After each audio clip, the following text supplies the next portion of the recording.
Welcome back. We are starting the Jungle Book, Chapter 1, Mowgli's Brothers.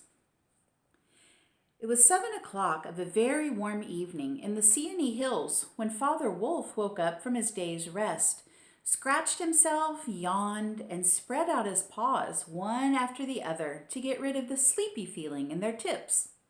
Mother Wolf lay with her big gray nose dropped across her 4 tumbling, squealing cubs, and the moon shone into the mouth of the cave where they all lived. "Argh," said Father Wolf, "it is time to hunt again." And he was going to spring downhill when a little shadow with a bushy tail crossed the threshold and whined. "Good luck go with you, O chief of the wolves, and good luck and strong white teeth go with the noble children, that they may never forget the hungry in this world." It was the jackal, Tabaki, the dish licker, and the wolves of India despise Tabaki because he runs about making mischief and telling tales and eating rags and pieces of leather from the village rubbish heaps. But they are afraid of him too, because Tabaki, more than anyone else in the jungle, is apt to go mad, and then he forgets that he was ever afraid of anyone and runs through the forest, biting everything in his way. Even the tiger runs and hides when little Tabaki goes mad, for madness is the most disgraceful thing that can overtake a wild creature. We call it hydrophobia, but they call it Dawani, the madness, and run. "Enter then and look," said Father Wolf stiffly, "but there is no food here." "For a wolf, no," said Tabaki. "But for so mean a person as myself, a dry bone is a good feast. Who are we, the Gitterlog, the jackal people, to pick and choose?" He scuttled to the back of the cave, where he found the bone of a buck and some meat on it, and set cracking the end merrily. "All thanks for this good meal," he said, licking his lips. "How beautiful are the noble children! How large are their eyes, and so young, too! Indeed, indeed, I might have remembered that the children of kings are men from the beginning." Now, Tabaki knew as well as anyone else that there is nothing so unlucky as to compliment children to their faces. It pleased him to see Mother and Father Wolf look uncomfortable. Tabaki sat still, rejoicing in the mischief that he had made, and then he said spitefully, "Shere Khan, the big one, has shifted his hunting grounds. He will hunt among those hills for the next moon, so he has told me." Shere Khan was the tiger who lived near the Wengunga River, 20 miles away. "He has no right," Father Wolf began angrily. "By the law of the jungle, he has no right to change his quarters without due warning. He will frighten every head of game within 10 miles, and I have to kill for 2 these days." "His mother did not call him Lungri, the lame one, for nothing," said Mother Wolf quietly. "He has been lame in 1 foot from his birth. That is why he only killed cattle. Now the villagers of the Wengunga are angry with him, and he has come here to make our villagers angry. They will scour the jungle for him when he is far away, and we and our children must run when the grass is set alight. Indeed, we are very grateful to Shere Khan." "Shall I tell him of your gratitude?" said Tabaki. "Out!" snapped Father Wolf. "Out and hunt with thy master. Thou hast done harm enough for 1 night." "I go," said Tabaki quietly. "Ye can hear Shere Khan below in the thickets. I might have saved myself the message."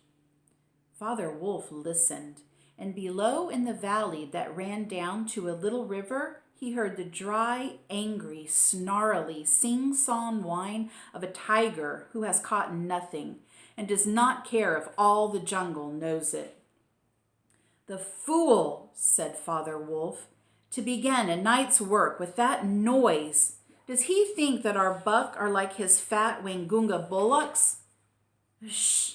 It is neither bullock nor buck he hunts tonight, said Mother Wolf. It is man. The whine had changed to a sort of humming purr that seemed to come from every quarter of the compass. It was the noise that bewilders woodcutters and gypsies sleeping in the open and makes them run sometimes into the very mouth of the tiger. Man, said Father Wolf, showing all his white teeth. Faugh! There are not enough beetles and frogs in the tanks that he must eat man, and on our ground, too. The law of the jungle, which never orders anything without a reason, forbids every beast to eat man except when he is killing to show his children how to kill, and then he must hunt outside the hunting grounds of his pack or tribe. The real reason for this is that man-killing means, sooner or later, the arrival of white men on elephants with guns and hundreds of brown men with gongs and rockets and torches. Then everybody in the jungle suffers. The reason the beasts give among themselves is that man is the weakest and most defenseless of all living things, and it is unsportsmanlike to touch him. They say, too, and it is true, that man-eaters become mangy and lose their teeth. The purr grew louder and ended in the full-throated argh of the tiger's charge. Then there was a howl, an untigerish howl, from Shere Khan. He has missed, said Mother Wolf. What is it? Father Wolf ran out a few paces and heard Shere Khan muttering and mumbling savagely as he tumbled about in the scrub. The fool has had no more sense than to jump at a woodcutter's campfire and has burned his feet, said Father Wolf with a grunt. Tabiki is with him. Something is coming uphill, said Mother Wolf, twitching one ear. Get ready. The bushes rustled a little in the thicket, and Father Wolf dropped with his haunches under him, ready for his leap. Then, if you had been watching, you would have seen the most wonderful thing in the world. The wolf checked in mid-spring. He made his bound before he saw what it was he was jumping at, and then he tried to stop himself. The result was that he shot straight up into the air for 4 or 5 feet, landing almost where he left ground. Man, he snapped, a man's cub. Look. Directly in front of him, holding on by a low branch, stood a naked brown baby who could just walk, as soft and as dimpled a little atom as ever came to a wolf's cave at night. He looked up into Father Wolf's face and laughed. Is that a man's cub? Said Mother Wolf. I've never seen one. Bring it here. A wolf accustomed to moving his own cubs can, if necessary, mouth an egg without breaking it, and though Father Wolf's jaws closed right on the child's back, not a tooth even scratched the skin, as he laid it down among the cubs. How little, how naked, and how bold, said Mother Wolf softly. The baby was pushing his way between the cubs to get close to the warm hide. Ahai, he is taking his meal with the others, and so this is a man's cub. Now, was there ever a wolf that could boast of a man's cub among her children? I have heard now and again of such a thing, but never in our pack or in my time, said Father Wolf. He is altogether without hair, and I could kill him with a touch of my foot. But see, he looks up and is not afraid. The moonlight was blocked out of the mouth of the cave, for Shere Khan's great square head and shoulders were thrust into the entrance. Tabiki behind him was squeaking, my lord, it went in here. Shere Khan does us great honor, said Father Wolf, but his eyes were very angry. What does Shere Khan need? My quarry, a man's cub went this way, said Shere Khan. His parents have run off. Give it to me. Shere Khan had jumped at a woodcutter's campfire, as Father Wolf had said, and was furious from the pain of his burned feet. But Father Wolf knew that the mouth of the cave was too narrow for a tiger to come in by. Even where he was, Shere Khan's shoulders and forepaws were cramped for want of room, as a man would be if he tried to fight in a barrel. "The wolves are a free people," said Father Wolf. "They take orders from the head of the pack, and not from any striped cattle killer. The man's cub is ours, to kill if we choose." "Ye choose, and ye do not choose. What talk is this of choosing? By the bull that I killed, I am to stand nosing into your dog's den for my fair dues. It is I, Shere Khan, who speak." The tiger's roar filled the cave with thunder. Mother Wolf shook herself clear of the cubs and sprang forward, her eyes like two green moons in the darkness, facing the blazing eyes of Shere Khan. "And it is I, Raksha, the demon, who answers. The man's cub is mine, Lungri, mine to me. He shall not be killed. He shall live to run with the pack and to hunt with the pack.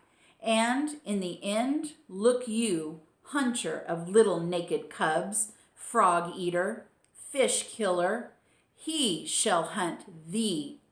Now get hence, or by the Sambor that I killed, I eat no starved cattle. Back thou goest to thy mother, burned beast of the jungle. Lamer than ever thou camest into the world. Go."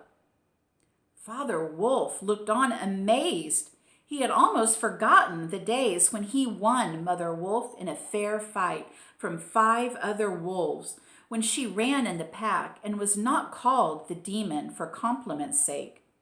Shere Khan might have faced Father Wolf, but he could not stand up against Mother Wolf, for he knew that where he was, she had all the advantage of the ground and would fight to the death. So he backed out of the cave mouth growling, and when he was clear, he shouted, "Each dog barks in his own yard. We will see what the pack will say to this fostering of man cubs. The cub is mine, and to my teeth he will come in the end, O bush-tailed thieves." Mother Wolf threw herself down, panting among the cubs, and Father Wolf said to her gravely, "Shere Khan speaks this much truth. The cub must be shown to the pack. Wilt thou still keep him, mother?" "Keep him," she gasped. "He came naked, by night, alone and very hungry, yet he was not afraid.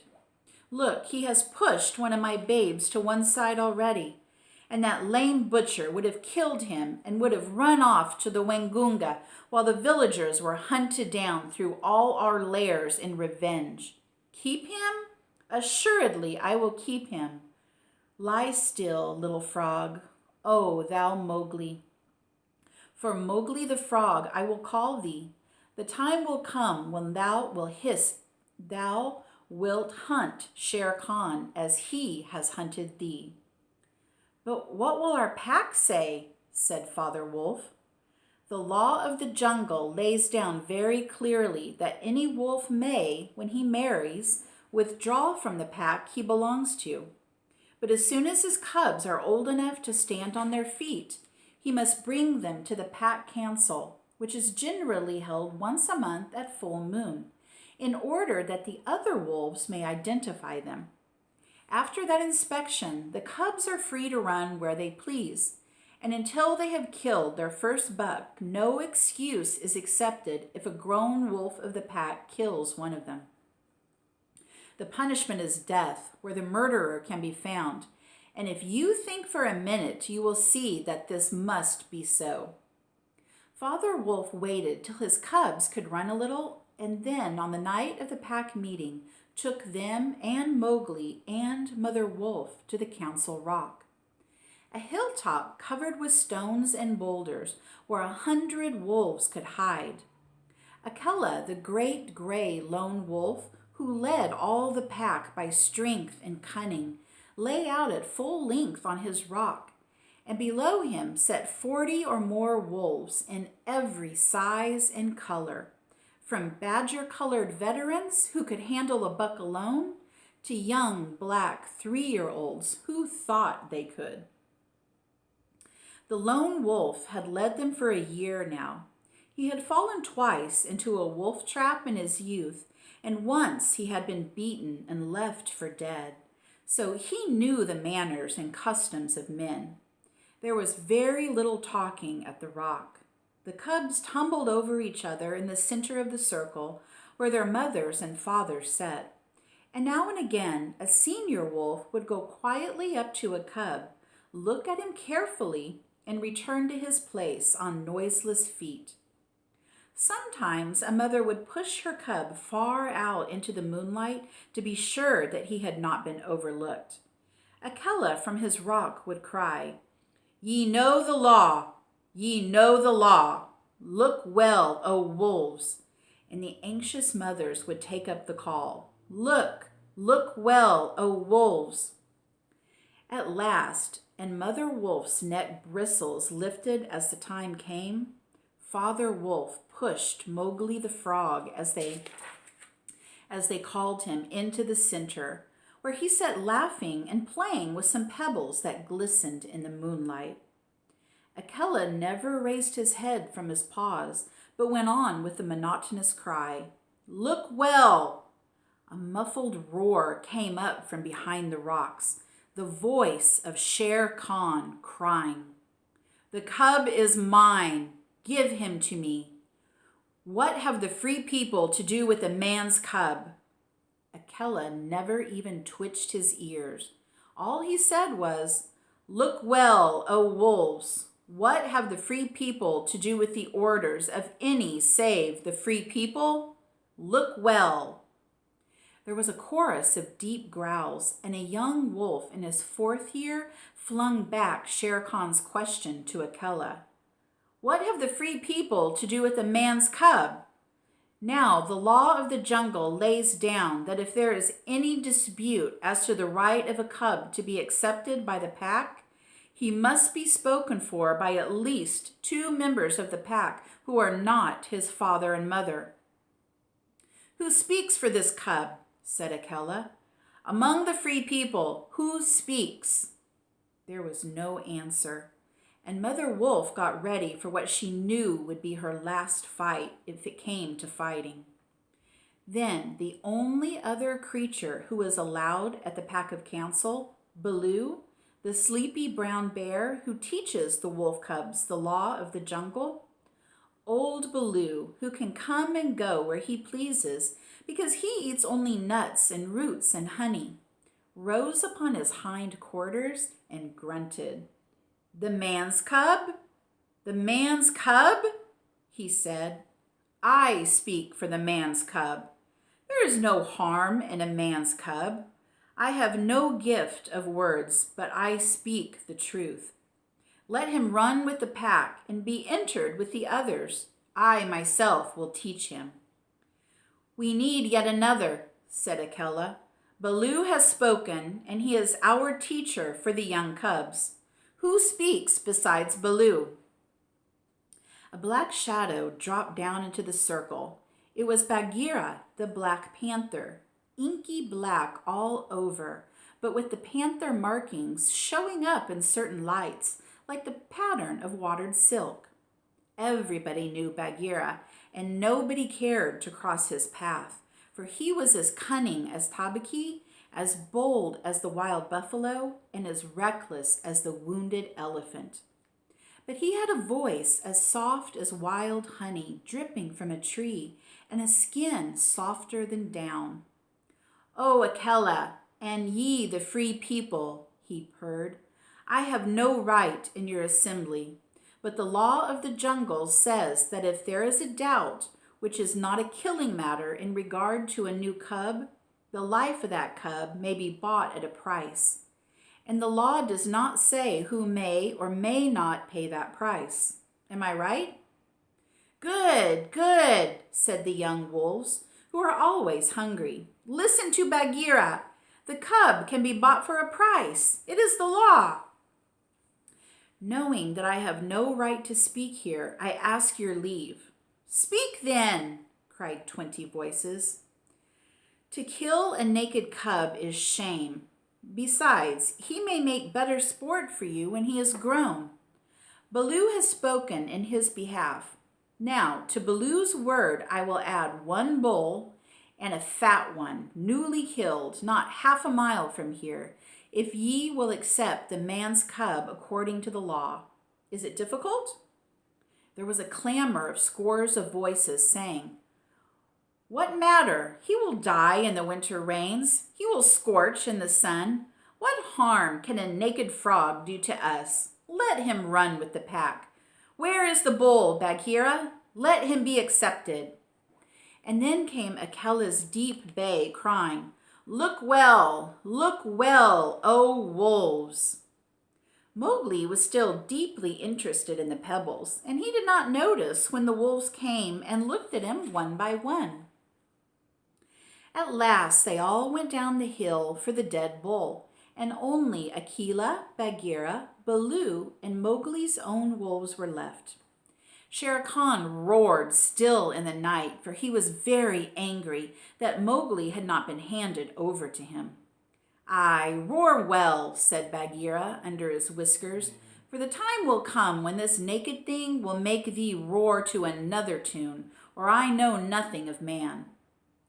It was well done, said Akela. Men and their cubs are very wise. He may be a help in time. Truly a help in time of need, for none can hope to lead the pack forever, said Bagheera. Akela said nothing. He was thinking of the time that comes to every leader of every pack, when his strength goes from him and he gets feebler and feebler, till at last he is killed by the wolves and a new leader comes up to be killed in his turn. Take him away, he said to Father Wolf, and train him as befits one of the free people.